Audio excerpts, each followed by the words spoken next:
All right. My daughter made me promise to turn the camera. I wasn't going to, but Ariana, this one's for you. I received a message on Facebook where somebody posted it and I got it. And it's somebody I know. He's a correctional officer. And apparently there's a big talk about um, black people not patronizing Starbucks for whatever reason. And the post went something like this. If black people are going to stop patronizing white businesses, start with jails and prison. Now, this was a black man who has probably been a correctional officer since shortly after we got out of high school. And I respect the brother. I'm sure his uh, experiences and circumstances and situations have given him a perspective that um, warrants his opinion. I just dare say that there's possibly some more information that is available that we as black people don't put a lot of credence to and understanding in. So I want to take our 10 minutes here and summarize how, if we want to demonize behavior that we know is going to feed into a system designed to penalize us as people of color, I have no issue with that. When we perpetuate the criminalization of color, I feel that there's some more information that should be either presented or brought in before that perspective is disseminated. Blackness had begun being criminalized in him saying, making that equivalence to black people and crime, and black people in jail, and black people in prisons. This is what I'm addressing because there shows a degree of equivalence that black people patronize or regularly function in that realm. And that statement has been addressed ad nauseum throughout history, particularly and specifically W.E.B. Du Bois. Today, if we want to talk about Michelle Alexander, if you want to talk about your, if you outside the black race, if you want to talk about the Douglas Blackmans of the world, there are countless historians who have brought out how blackness has been criminalized. In 1863, when blacks were emancipated from chattel slavery, not slavery, we own 0.5% of the country's wealth. And in 2018, we own 0.5% of the country's wealth.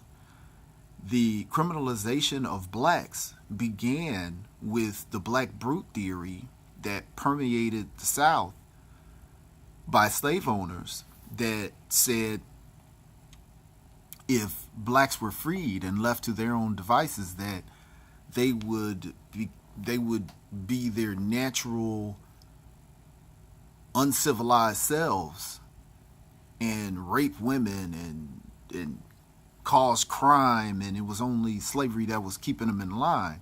Now, it was obvious that that was a tactic to maintain the economic foundation of the South.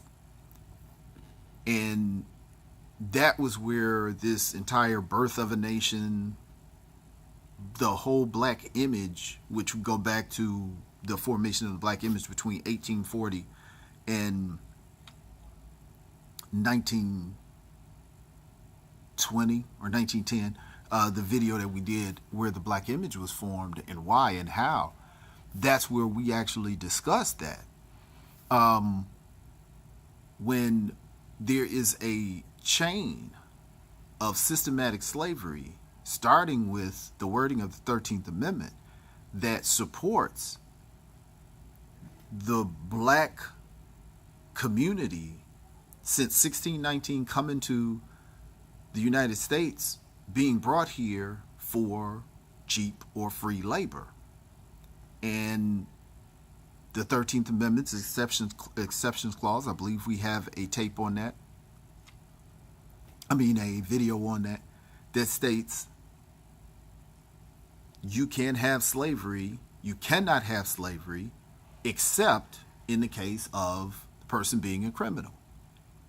And for decades before the 13th Amendment, 1840, they started that the black man is the criminal, black man is a criminal, black people are criminals, black people are criminals. And then when they freed them, they they fed right into the criminality that was already being projected for the previous decades. So we went right into black codes. We went from that to convict leasing. Convict leasing, you went into segregation, Jim Crow, war on drugs, mandatory minimums, 3-strike rules, your 1994 crime bill, and then the mass incarceration. So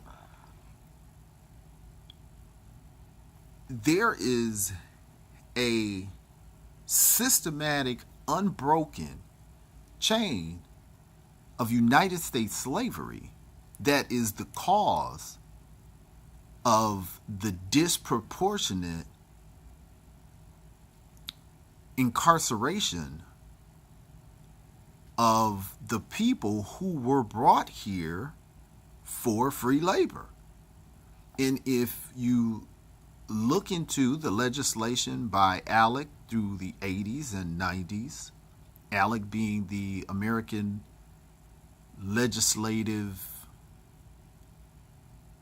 Executive Corporation, but they were the authors of the 1994 crime bill, which is a whole nother level to this last election and the whole super predator thing with Hillary Clinton. So I kind of shudder when I hear black people perpetuate the criminality of blackness. I would be more comfortable if we communicated the knowledge of a system in place that is set up to take advantage of behaviors that could benefit this system. But as Dr. W.E.B. Du Bois pointed out as a sociologist, that these conditions of poverty were directly connected to the crime. And you have to understand, when we were emancipated, we were not given, our freedom was not financed. Every other immigrant that came to this country, millions of acres of land was just being handed out. And our poverty was specifically being maintained, even to this day. So we have to keep that in mind.